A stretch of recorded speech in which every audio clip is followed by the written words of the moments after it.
Senhor, te agradecemos mais uma vez pelo dom da vida que nos garante a oportunidade do crescimento, do aprendizado, que nos abastece da esperança de a cada dia aproximarmos-nos da realidade divina de onde viemos. Ainda que a nossa mente, em estágio primário, compreenda o Criador como um velho barbudo, não podemos dissociar essa imagem da generosidade, daquela que aprendemos com os nossos avós, na velhice pacífica e doce, carinhosa e compreensiva, experiente e sábia. Certamente Jesus, que o Pai, aqui chamado de Deus pela nossa crença, está muito além de ser um velho barbudo, mas certamente haverá de ser muito mais, em doçura, em sabedoria, em segurança, em bondade. E todas as vezes que por tua causa, querido Mestre, nos aproximamos desta figura, se assim pudéssemos chamar, deste conceito, desta inteligência soberana, diante da sua grandeza, dessa beleza sem medida, nós nos sentimos ainda menores do que um grãozinho de areia, defrontando o oceano unido ao céu. Nessa grandeza descomunal, nós fomos criados por esse amor que nos conhece, nos abastece. E às vezes temos a ideia de que nós somos os deuses. Tal o anonimato com que a grandeza do Pai se oculta de nós. Tal a humildade com que pinta telas maravilhosas em todo o amanhecer e não as assina. Embeleza o céu com o arco-íris, coroado de flocos de algodão nas nuvens maravilhosas, e não deseja elogios pela sua arte. Encanta os artistas com os tons do pôr do sol, dourando toda a paisagem, como se tivesse transportado das entranhas da terra um ouro com o qual enriquece o nosso olhar. Ah, Senhor, muito obrigado por você ter falado do Pai, para que nós nos lembrássemos de quem somos filhos e para que agradecêssemos a vida por tudo que a vida nos oferece. Que nós possamos reverenciá-lo na canção que cantaremos. Almas do céu, ouvi o doce canto do fundo do coração, com calor repleto de perfume em flor, como se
agradecemos e assim queremos te espalhar, te dividir com quem não sabe sorrir, a quem ficou na solidão. Deixa eu estender a tua mão, a quem precisa te encontrar. Deixe ajudá-lo a te achar, ó meu Senhor, me ensina o amor, quero servir.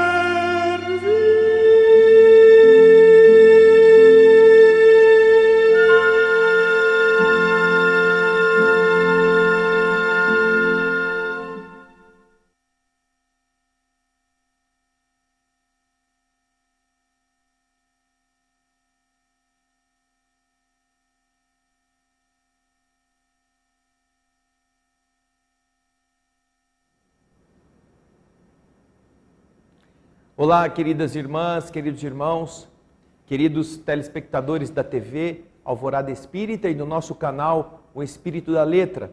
É com muita alegria que voltamos hoje, 14 de junho, a falarmos do Evangelho, a termos a oportunidade de meditar a respeito destas lições tão preciosas que representam para nós uma ligação com essa divindade.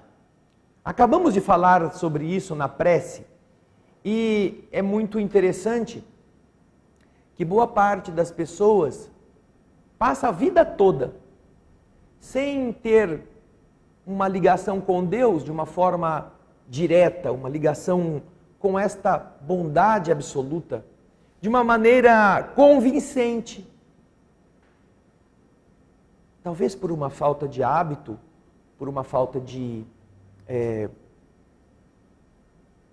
escolhas mais lúcidas, nós procuramos a referência em pessoas que se santificaram, falamos com um santo disto, santo daquilo, oramos para a intercessão de espíritos mais nobres e contamos que eles possam advogar a nossa causa. Falamos com imagens mentais, até mesmo referindo-nos a Jesus. E todas as vezes que fazemos isto, é uma elevação do nosso ser, é algo que fazemos como um desejo de acessarmos um patamar mais elevado do que aquele em que estamos. E isso não é ruim. Ao contrário, para muita gente, é o único momento em que elas deixam o seu chão, a sua mesmice material, para exercitarem-se na elevação. Porém, como nós acabamos de pensar durante a prece, se nós tivéssemos o hábito de relacionarmos-nos com essa divindade de uma forma íntima, nós estaríamos como se fôssemos células do mesmo corpo. Porque de verdade, se você pensar, a nossa realidade individual, ela é exatamente como é a célula de um grande conjunto. Em nosso corpo, nós temos um funcionamento que abastece todos os escaninhos, todas as áreas que estão vivas, que estão crescendo. Você, como uma célula, não faz ideia de onde vem a química que te alimenta, a glicose, a água, o carbono, o oxigênio. Você sabe que alguém passa, deixa a comida e vai embora levando os detritos. E ali dentro você trabalha. Você tem uma parede celular, você tem o núcleo, onde estão os cromossomos, onde estão os outros elementos. Você tem o citoplasma, onde flutuam todos os componentes celulares que fazem a sua função. E cada uma está num nível.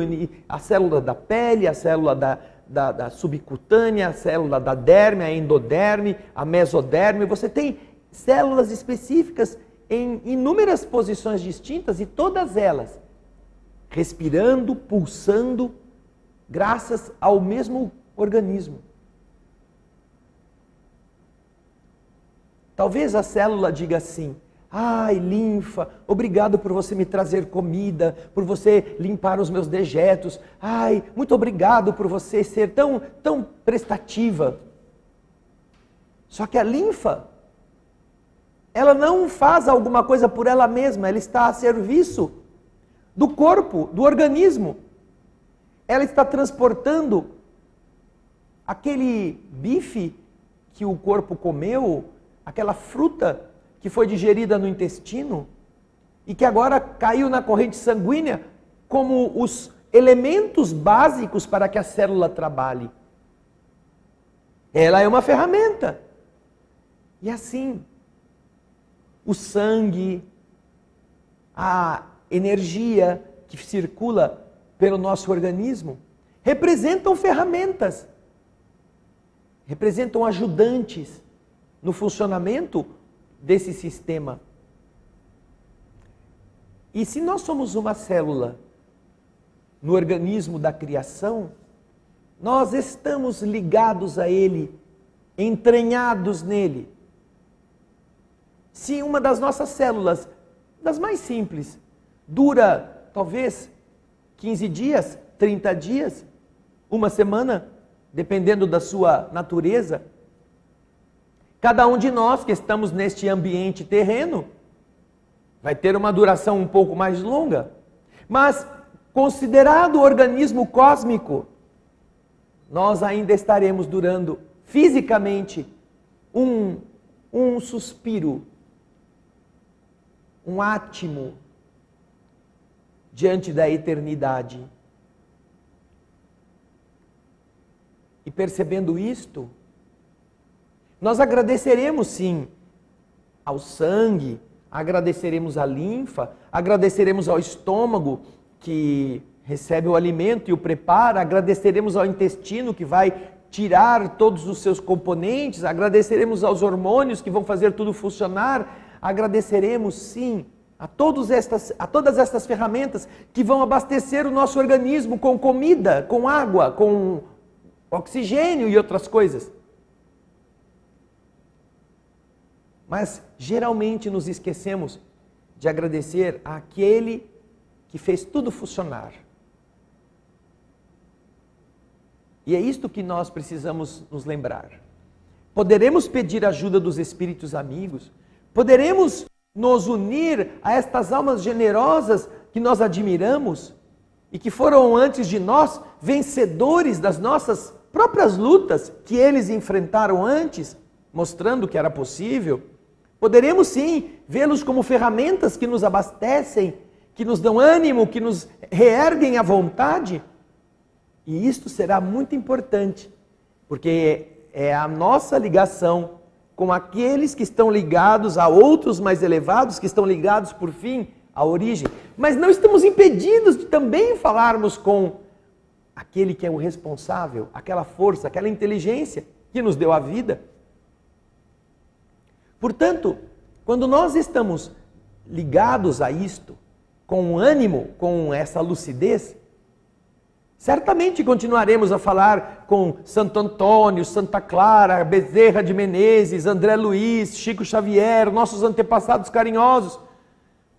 Jesus, Maria, claro, são os seres que mais próximos de nós representam essa divindade.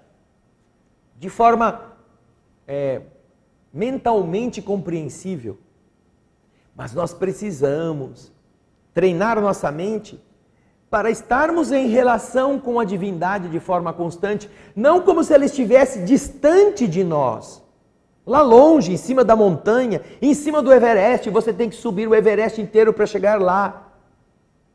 Você tem que se lembrar que a divindade, de uma forma comparativa, que a bondade divina gigantesca é o oceano de oxigênio onde você anda todo dia. Ele te reveste o corpo, ele penetra seu pulmão, ele vai para o seu sangue, ele chega à sua célula, ele abastece de energia e permite que seu corpo funcione. Este oceano que dá a vida e sustenta a vida, representa essa divindade, esta que nós nos afastamos, esta que nos deixamos levar como se fosse uma palavra apenas, e que, em verdade, não é uma palavra, é uma essência. Não é o oxigênio, mas você se imagina vivendo sem ele? E da mesma forma que não se imagina vivendo sem ele, então perguntamos a nós mesmos, por que então, se você acha que o oxigênio é tão fundamental, você utiliza do cigarro para entorpecer este gás vital, para usar a fumaça para deturpá-lo? Por que nós, quando fazemos isso com o organismo, achamos que somos donos do corpo se nós não fizermos nenhum esforço para produzi-lo?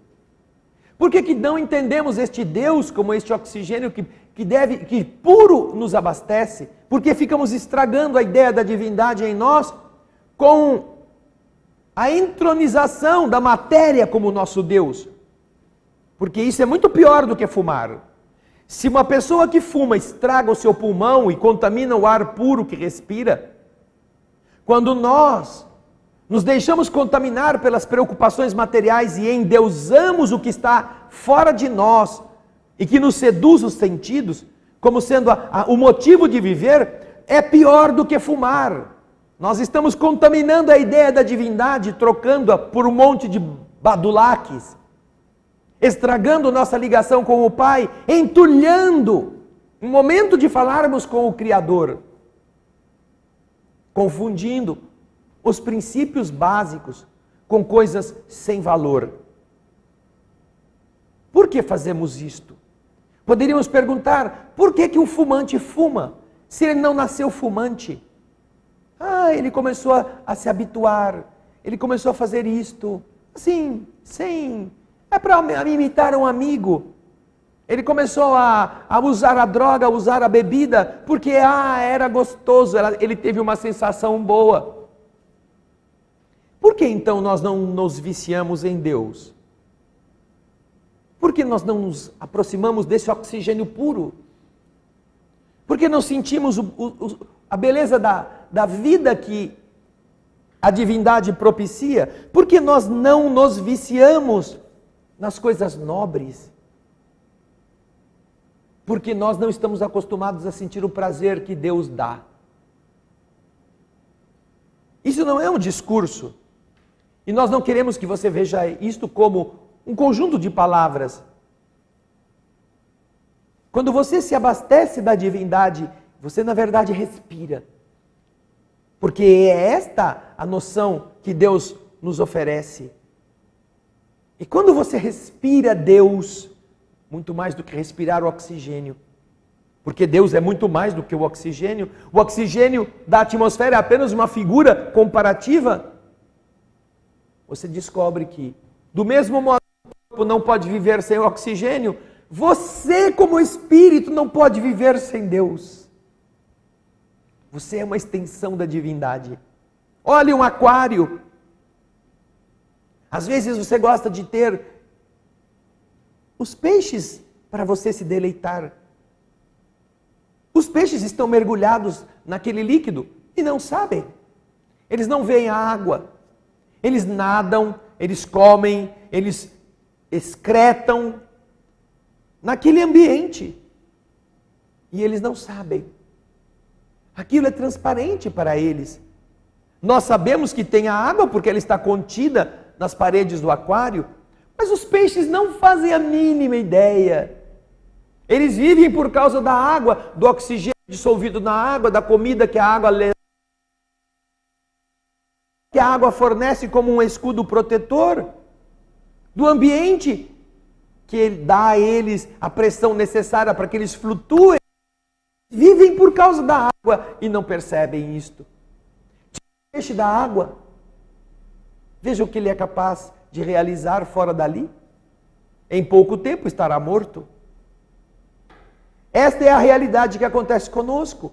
Quando nós nos afastamos da divindade, não como um filho que consiga romper este caminho, mas como um filho que não vá até esta ideia, que não se conecte. Pense numa coisa.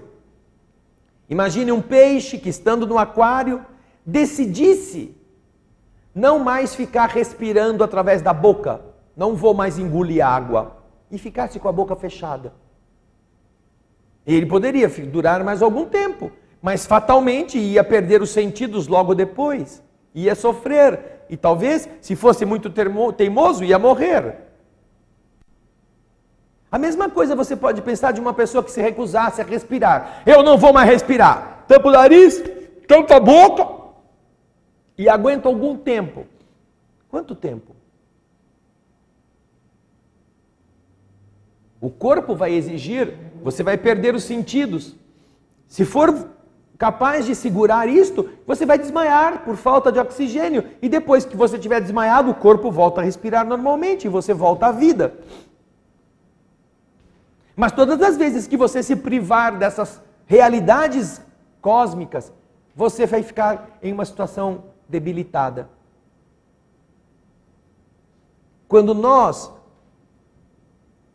desprezando a ligação que temos com Deus, não nos abastecemos das coisas superiores, nós entramos em crises. Crises do afeto, crises da solidão, crises das enfermidades, crises da indisciplina, da rebeldia. E estas crises representam exatamente a falta daquilo que é fundamental para que nós existamos. Para o homem encarnado, o oxigênio. Para o peixe que está no seu ambiente, a água que o sustente, que dissolve também os gases para que ele respire. E para nós, como espíritos,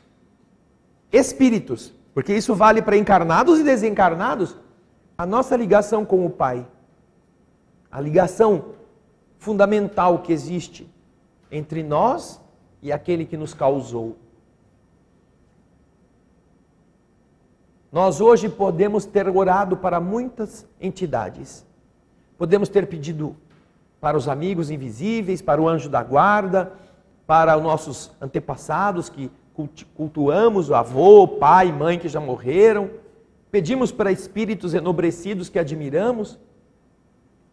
Mas dificilmente nós nos ligamos a Deus como um pai, como disse Jesus.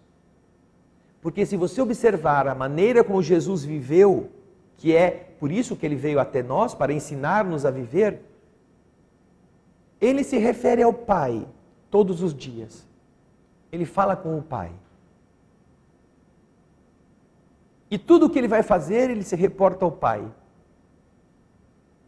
E quando alguém está doente, ele pede ao Pai e o Pai cura. Quando precisa multiplicar o pão, ele manda todos os famintos sentarem, ele pede que o Pai abençoe a comida. Ele não é um mágico. Jesus não é um desses encantadores das emoções vulgares.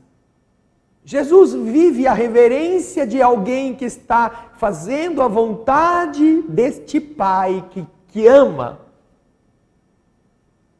E se nós pudéssemos fazer a comparação então, como já fizemos, desta realidade atmosférica que nos garante a vida pela respiração, da realidade hídrica que sustenta o peixe onde ele se encontra, seríamos mais exatos como era tão exato Jesus, ao considerarmos o que significa a divindade neste organismo onde essas bilhões de células funcionam. Este ânimo, este elixir, esta força, esta capacidade de sustentar tudo sem pedir nada, tem um nome, que não é oxigênio, não é H2O, não é nada que nós conheçamos aqui. E é exatamente o que nos abastece como espíritos. E é sobre isso que nós vamos tratar no capítulo 15, que hoje estaremos abordando. Conta uma história antiga que um discípulo de um sábio,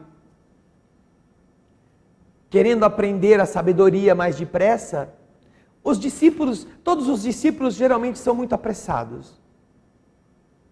Todos eles querem fazer tudo o que o sábio já fez num tempo muito curto. Eles não têm paciência, não aprendem com a experiência da vida.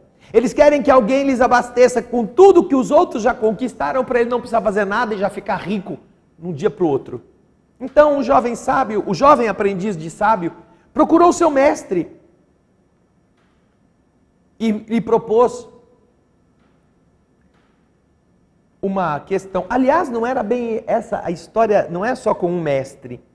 Esse indivíduo procurava todos os mestres que assim, na Jerusalém daqueles tempos, se punham como mestres.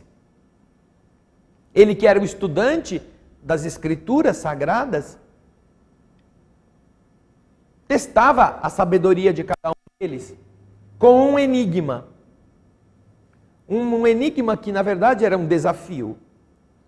Quando ele identificava o mestre e reverenciava com suas palavras doces essa sapiência, o mestre então ficava esperando e ele então dizia: eu gostaria de lhe fazer uma pergunta. E ele então desferia esta indagação. Eu desejo aprender toda a Escritura. E eu sei que você a conhece, dizia o jovem aos sábios que ele testava. E eu quero então que você me explique todas as Escrituras, no tempo em que eu consiga ficar de pé em uma perna só. E o sábio ouvia isto, e apesar de ser sábio, dizia a ele: ah, meu filho, são muitos os livros das Escrituras, são muitos os ensinamentos neles contidos. Não será possível ensinar você nem uma fração da sabedoria das Escrituras, enquanto você aguenta ficar de pé numa perna só. Ah, então decepcionado, o pupilo desafiador e orgulhoso do seu poder, saía então: ah, que pena, e ia procurar outro sábio a quem propunha o mesmo a mesma indagação, o mesmo desejo de saber, de aprender a sabedoria no tempo que ficava em pé numa perna só. Até que um dia chegou à presença de um sábio, depois de já ter desbancado muitos outros que não tinham conseguido ensiná-lo, e fez a este velho a mesma proposta: eu gostaria que você, com a sua sabedoria, me ensinasse tudo o que está nos livros da nossa crença, no tempo em que eu possa ficar em pé sobre uma perna só. Então, o sábio olhou para ele e disse: pode ficar na posição que eu vou te ensinar. O quê? Ele pensou: poxa, esse aí é até muito convencido de que sabe, né? Tá bom. Então o rapaz pôs-se de pé numa perna só, olhou para o velho, e o velho disse para ele: ama. Ama. Aí o rapaz ficou esperando mais um tempo, e o velho ficou mudo. Aí então o rapaz disse a ele, mas escuta, a nossa religião tem inúmeros livros, são todos eles volumosos, todos eles muito grossos. Não vai me ensinar o que está neles? E o sábio lhe respondeu, ah, meu filho, tudo aquilo que escreveram nesses livros foi para explicar isso. Todos os livros escritos na nossa fé foram escritos para te ensinar a amar. Esta é a lei. E então ele descobriu que aquele homem realmente era um sábio, diferente dos outros. Nós chamamos de amor o oxigênio de Deus. Nós chamamos de amor a água onde os peixes vivem, a que lhes dá a comida, que lhes dá oxigênio e que lhes retira os excrementos sem reclamar, que os higieniza, que os protege.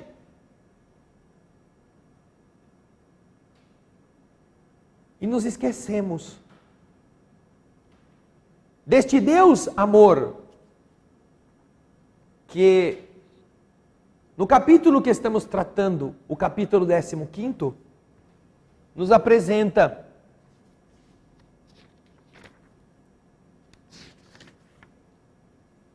a caridade como salvação e a condição da salvação.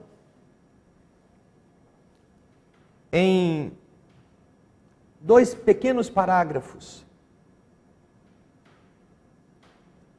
quando o Senhor, não sendo este homem a que me referi nesta história, dá uma resposta muito semelhante àqueles que o vão desafiar.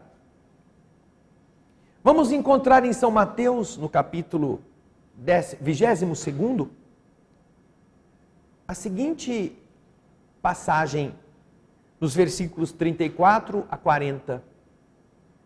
Diz São Mateus, mas os fariseus, tendo sabido que ele havia tapado a boca dos outros, do outro partido, os saduceus, reuniram-se. E um deles, que era doutor da lei é o cara que entende, o cara que faz a lei chegar aos outros segundo a sua abordagem. Esse doutor da lei fez-lhe então esta pergunta para tentá-lo.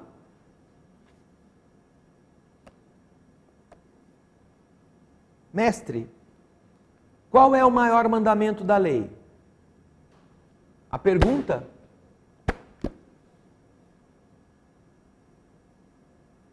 qual é o maior mandamento? A gente sabe que a lei tem 10. Certamente que nós não nos lembramos dos 10. Mas não, o doutor da lei sabia, decora e salteado. E o povo daquela época, cultuando os mandamentos de Moisés, também. Eles tinham esta noção muito mais na ponta da língua. Eram 10 mandamentos. Tem algum que é maior? Então Jesus lhe respondeu. Veja só qual é a resposta. E se você observar em outras partes do Evangelho, e até do Velho Testamento, você vai ver isso ainda mais incisivo. Jesus responde: amareis o Senhor vosso Deus de todo o vosso coração, de toda a vossa alma, de todo o vosso espírito. Veja só que coisa profunda, que nós achamos uma repetição enfática apenas, que Jesus fica repetindo, de todo o vosso coração, de toda a vossa alma, só para dizer que é importante amar. Não. O que Jesus está dizendo aos que estão querendo saber, para tentá-lo, para testar a sua resposta, é que o primeiro mandamento, o maior de todos, é amar a Deus. Mas de que jeito? Amar a Deus. Nós respiramos todos os dias e nunca agradecemos o oxigênio, não é mesmo? Nós, sem nenhuma cerimônia, inalamos este gás e passamos uma vida sem fazer uma prece, agradecidos por existir. Esta fonte vitalizante.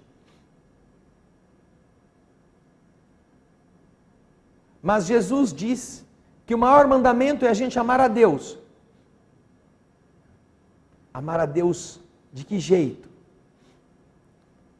Amar a Deus de todo o vosso coração. Você ama a Deus mais do que a seu filho? Você ama seu filho, não é? Você dá a vida para salvá-lo. Você faria isso por Deus? Você morreria por aquele que te criou? Você é capaz de morrer por um pedaço de carne a quem você chama de filho, que só te dá trabalho, que às vezes te dá decepções, que te desafia, que não te respeita, que não faz o que você quer, e você, eu dou minha vida por esse bandido desse moleque. Mas Jesus diz, é preciso, e o maior mandamento é esse, amar a Deus de todo o vosso coração. Qual é a sua ligação com Deus? Você só existe, seu filho só existe, sua família só existe, o mundo onde estamos só existe porque Deus nos concedeu isto. Esse amor a Deus chega a esse ponto? Ou Deus é uma coisa assim muito invisível que nem o oxigênio, então você nem se incomoda de querer amá-lo. Inclusive você é capaz de desnaturar este gás com fumaça de cigarro, sem achar que isso está prejudicando você mesmo. Amar a Deus de todo o vosso coração, você é capaz de ter esta ligação com o Criador dessa maneira? Mas eu não consigo nem entender quem é esse Deus, como é que eu vou amar a Deus desse jeito? Você não entende o oxigênio, mas depende da vida, depende dele para viver, não é mesmo? Sua vida funciona graças a ele. Custaria você respeitá-lo, dizer, eu dependo de você. Que bom que eu posso respirar todos os dias e enquanto eu estou dormindo, ainda estou respirando. Você está presente. Amar a Deus de todo o vosso coração. Mas não é só isso. O coração é o sentimento, não é? Nós temos no coração o centro vitalizante. Como era aquilo entendido do tempo do Senhor, os homens daquela época colocavam a vida centralizada no coração. Os valores morais, mesmo o centro da alma, era considerado aqui, localizado, no coração. Você vai amar a Deus de todo o coração, esse é o maior mandamento. Como é possível amar a Deus de todo o coração se hoje ainda não falamos com Ele? Não dirigimos a nossa mente ao Pai, como Jesus fazia. Chamamos Ele de Senhor. Senhor, como se a gente fosse um escravinho que tem que fazer aquele culto reverente. Senhor, Senhor. E achamos que é de encenação, de burocracia, de um temor reverente que nós estaremos nos unindo ao Pai. Não é não. Não é assim. Ele não está dependendo de nossa conduta submissa para nos querer e nos ajudar. Mas nós devemos amá-lo.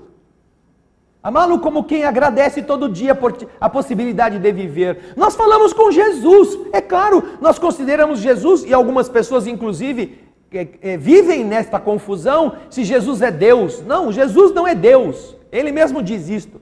Mas nós temos em Jesus essa ponte, como Jesus disse, ninguém vai ao Pai senão por mim. Não é que é através dele como pessoa, que ele vai pegar todo o saco de nossas necessidades e vai todo dia transportar para o Pai, pedir para Deus dar um jeito, como se Jesus fosse uma estafeta, um carregador de despachos para cima e para baixo, para ver se Deus concede ou não concede. Não, não é isso que Jesus disse quando diz, eu sou o caminho, a verdade e a vida e ninguém vai ao Pai senão por mim. Ele está dizendo, eu estou mostrando como são as coisas. Você deseja chegar, você precisa ir a Deus e é desta forma. É este o modo de fazer. Não sou eu a pessoa que vou levar você a Deus. Não sou eu que vai levar o que você está pedindo ao Pai. Este é o modo de proceder. Faça você. Não fuja disto. Não procure isso em outros caminhos. Não procure isso nas ilusões do mundo. Não busque estas coisas através das banalidades da matéria ou dos rituais da religião. Isto não estará ali contido. O modo de viver, o modo de ser que eu mostro, representa como você chega ao Pai. Por isso Jesus falou, não que ele fosse o responsável por levar nossas necessidades ao Pai. Você é o responsável por isto, mas fazê-lo da maneira como Jesus mostrou. Por isso ele disse que ele era o caminho, ele é a verdade, ele não mente, ele está falando como são as coisas. E é só quando você entende isso que a sua vida ganha um sentido, que você deixa a zona da morte, onde a maior parte está hipnotizada pelas imbecilidades humanas, e ganha vida. É como uma ressurreição, você sai do túmulo. Você sai do túmulo do seu guarda-roupa, você sai do túmulo dos seus sapatos, você sai do túmulo do espelho, você sai do túmulo do seu carro, das suas contas, você sai do túmulo dos seus investimentos, da sua empresa. Estas coisas que te sufocam e te matam, você sai desse túmulo e você entende o porquê veio a vida, porque teve a chance de nascer. E então você descobre uma vida muito diferente, mais nobre, mais rica do que esta. Só que é preciso escolher, não é? E a maior parte escolhe continuar morta. O que Jesus está dizendo? Nós todos, muitas vezes, os que são cristãos, reverenciamos Jesus como se Jesus fosse o Sedex.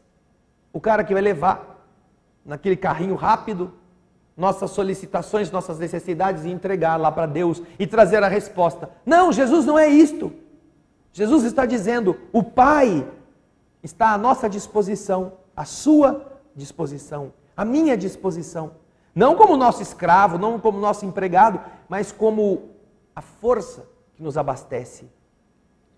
Aquilo que nós sentimos, Ele sente. Aquilo que nós precisamos, Ele sabe. Aquilo que nós somos e fazemos, Ele é testemunha. Não é possível esconder nada do olhar do Pai. E ainda assim a gente tenta disfarçar-se de cordeirinho. Ainda assim a gente vai nas igrejas fingir que somos o que não somos. Ainda assim nós levamos presentes para ver se a gente corrompe este Pai. Presentes materiais, oferendas às igrejas, dinheiro para as obras assistenciais, as obras pias, participação em eventos físicos para obter recursos, e a gente acha que é isso que deixa Deus feliz.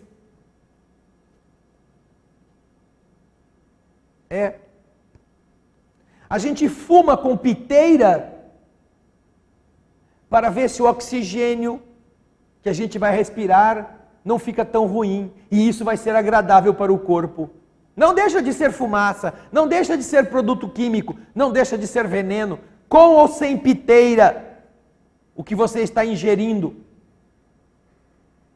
Quando então encontramos esta realidade tão clara no Evangelho, percebemos que o que Jesus está dizendo representa um caminho através do qual, ao invés de você pedir para Jesus levar o seu pedido a Deus, você viva de tal forma como Jesus mostrou, a fim de que você esteja com Deus todas as horas e você sinta a resposta do Pai. Como o oxigênio te dá a vitalidade, fique um pouquinho sem respirar para você ver como logo você já fica grogue. Você não consegue prender a respiração mais do que 1 minuto ou 2 minutos, você sente falta de ar. Você começa a sentir falta de Deus, falta deste Pai. Não é falta de igreja, não é falta de cerimônia, não é falta de ritual, é falta da vida, da lógica do viver.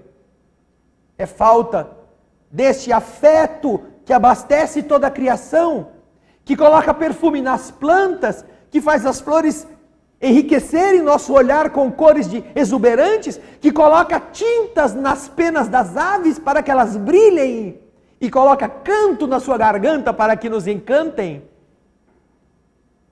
Este é o sentido da vida que Deus oferece. E nós achamos que a nossa vida é um conjunto de apetrechos que nós colocamos sobre o nosso corpo, que penduramos nas orelhas, que usamos no pescoço, que vestimos ou que exibimos para os outros. E de vez em quando vamos falar com Deus. Então o doutor da lei pergunta a Jesus, e Jesus responde: ama a Deus de todo o coração, todo o teu coração. Se nós amássemos a Deus de todo o nosso coração, nós não faríamos as maldades que fazemos, nós não caluniaríamos o nosso companheiro de jornada, nosso irmão de negócios, nós não falaríamos mal das pessoas, não inventaríamos mentiras. Se amássemos a Deus de todo o coração, não poluiríamos o ambiente, estragando esse elixir da vida, que outros também vão provar. Ama a Deus de toda a tua alma, não só o corpo, não só pedir para as coisas do mundo físico, para que você seja feliz, para que a sua vida prospere. Quantas pessoas não estão enchendo igrejas que promovem a prosperidade? O Deus da prosperidade, o Deus da grana, o Deus do sucesso material, o Deus da riqueza. Essa inutilidade, este entorpecedor, é a mesma coisa que dizer o Deus da droga, o Deus do vício, o Deus do veneno. E as pessoas vão lá porque elas gostam exatamente disso. Vamos fazer uma igreja, a igreja da pinga. E você vai ver quantos bebuns vão lá para receber a água benta, a água ardente benta, e encher a cara. Não vai faltar gente nessa igreja. A igreja da safadeza, a igreja do gozo, a igreja do sexo. Vai ter muito adepto. Eles estão fazendo coisas semelhantes com essa história da igreja da prosperidade. Prosperidade material, sucesso no negócio, sucesso na venda das coisas, enriquecimento, juntando dinheiro. Será que pode ser uma coisa lógica isto? E assim de gente que quer o prosperidade material, muito mais do que crescimento do espírito. Quando Jesus recomenda ao sábio, ao jovem rico que o procura, aquele rico que foi falar com ele: Senhor, o que eu devo fazer para ganhar a vida eterna? Ou para entrar no reino de Deus? Aí Jesus diz: você tem que cumprir os mandamentos. Não, Senhor, eu já cumpro. O que mais? Aí então, ele pediu e Jesus lhe entregou. Se você quer ter a vida eterna, vende tudo o que você tem, dá aos pobres, e você terá um tesouro no céu. Aí você vem e me segue. Isso está no Evangelho. Esta é a regra: desprendimento. Como pode alguém numa igreja que usa Jesus como um dos seus principais personagens cultuar a prosperidade? Se fossem autênticos, na primeira reunião em que lotou a igreja para falar de prosperidade, e o padre ou o pastor falasse: gente, vocês que estão aqui por causa da prosperidade, vocês vão ter, eu vou dizer como é que faz. Quem vai dizer, aliás, é Jesus. Vocês vão sair daqui, vão para casa, vão vender tudo o que vocês têm e vão dar para os pobres. Não é dar para mim não é dar para a minha igreja, é dar para os pobres. Vocês vão fazer isso e dar para os pobres. Depois vocês voltem aqui. Quanto tempo vai durar essa igreja? Quantos dias, quantas horas ela terá adeptos? Vai todo mundo embora, menos para vender as coisas e dar para os pobres. Vai todo mundo embora porque não é esse o discurso que querem ouvir.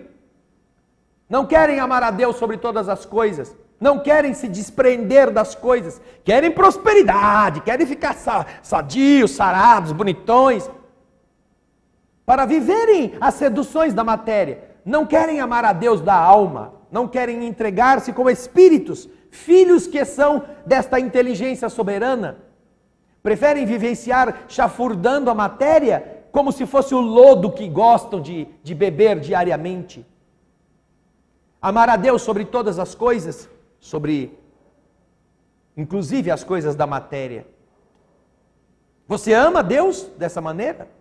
É capaz de, condoído com a dor de um seu semelhante, abrir o seu guarda-roupa e dizer: eu vou pegar esta calça, esta camisa, esta blusa, esta japona e vou levar para a pessoa.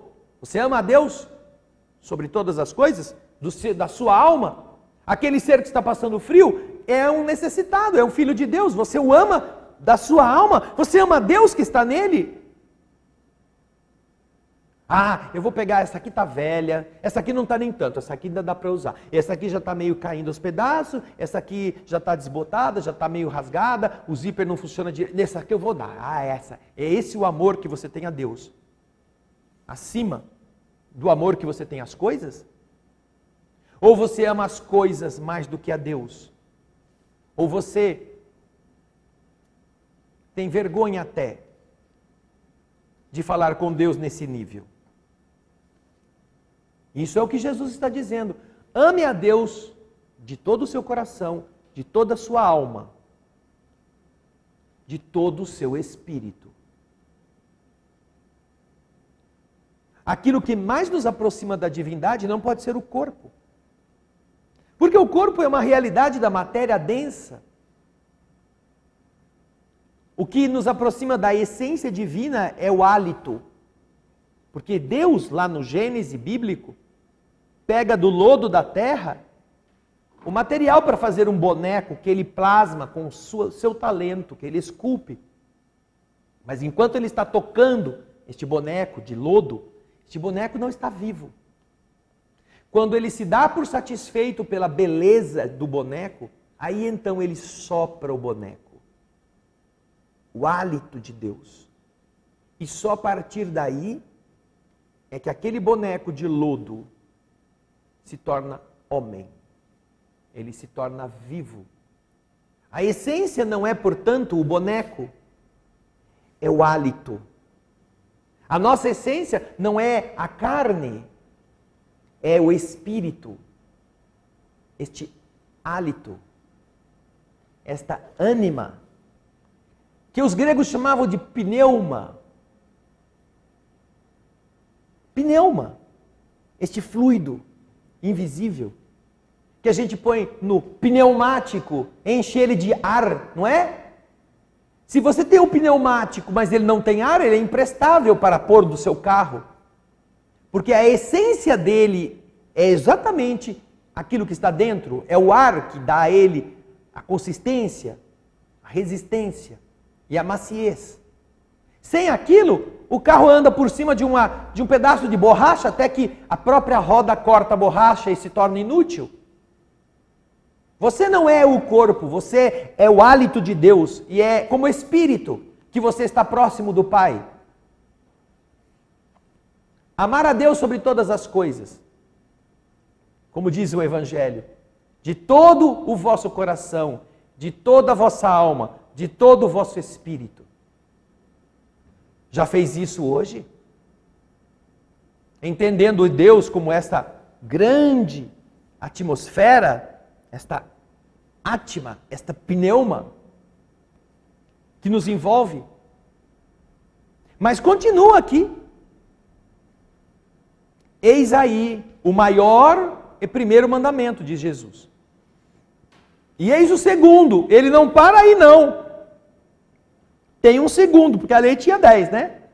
O doutor da lei perguntou qual era o maior mandamento. Ele falou assim, o primeiro é este, amar a Deus sobre todas as coisas. E eis o segundo, diz ele, que é semelhante ao primeiro. Amareis vosso próximo como a vós mesmos. Toda a lei e os profetas estão contidos nestes dois mandamentos. Toda a lei. Parece aquele sábio que mandou o carinha ficar de pé numa perna só e diz, ama, porque esta é a lei. Ama. Toda a lei é amar a Deus e amar ao outro como a você mesmo.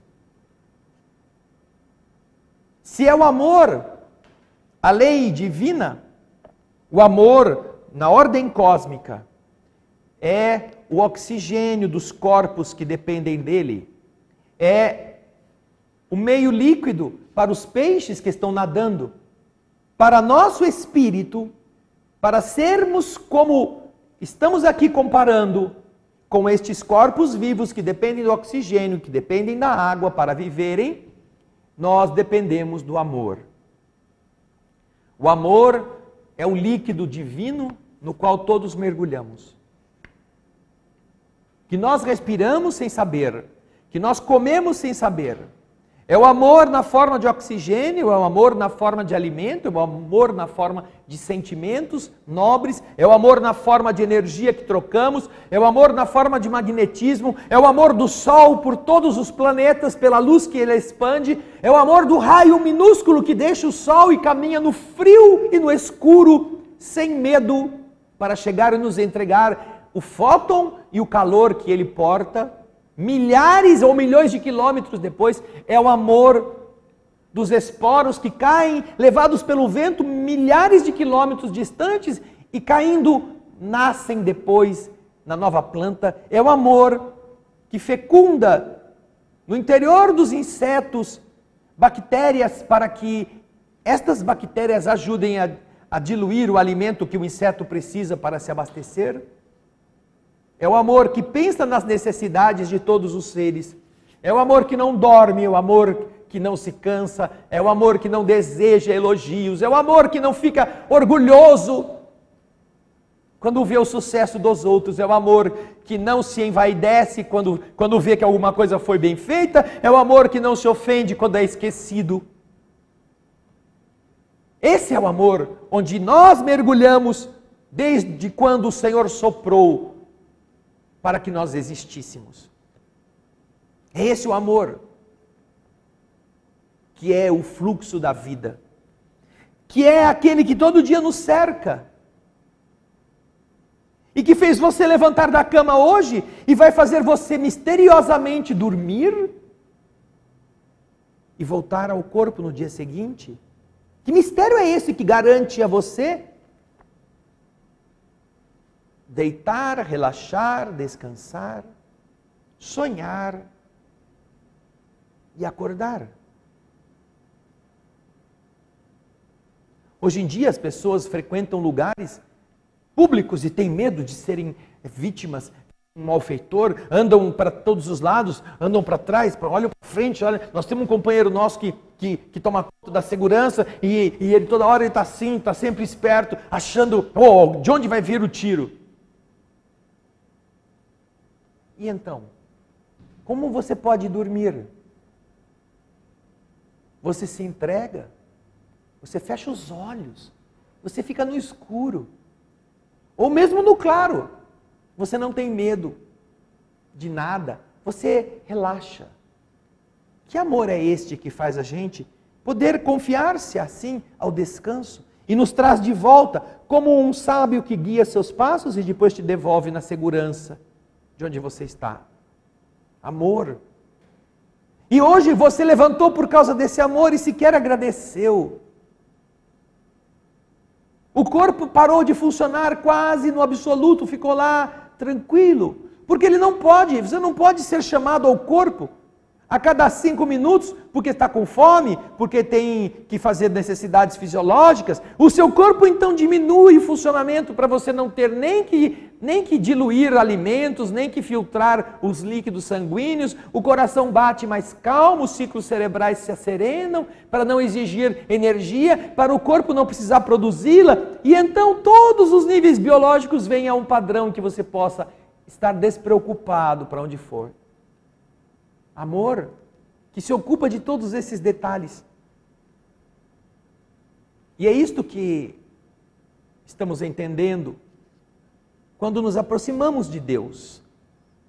Não este Deus das religiões, não este Deus sentado no topo do Everest, não este Deus barbudo, velho, ranzinza, meio surdo, não este Deus com um raio na mão e um chicote na outra.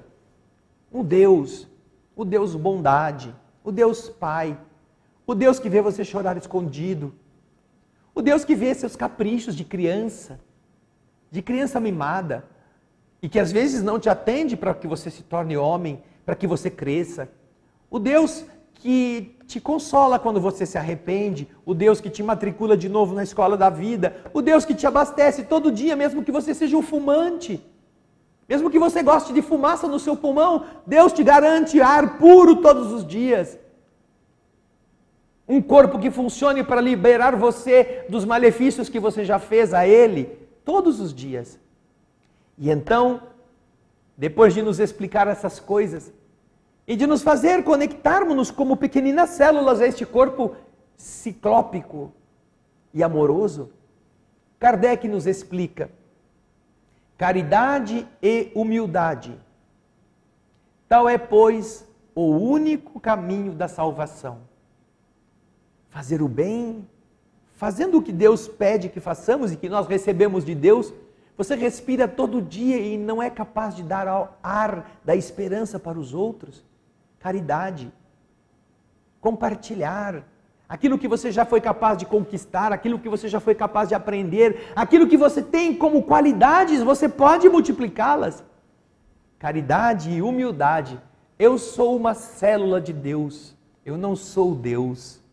Mas Deus está me fazendo crescer para que um dia eu me torne um tecido, para que um dia eu me torne um órgão, para que um dia eu possa fazer parte de um sistema. E para que eu melhor o represente, eu preciso entender a minha posição.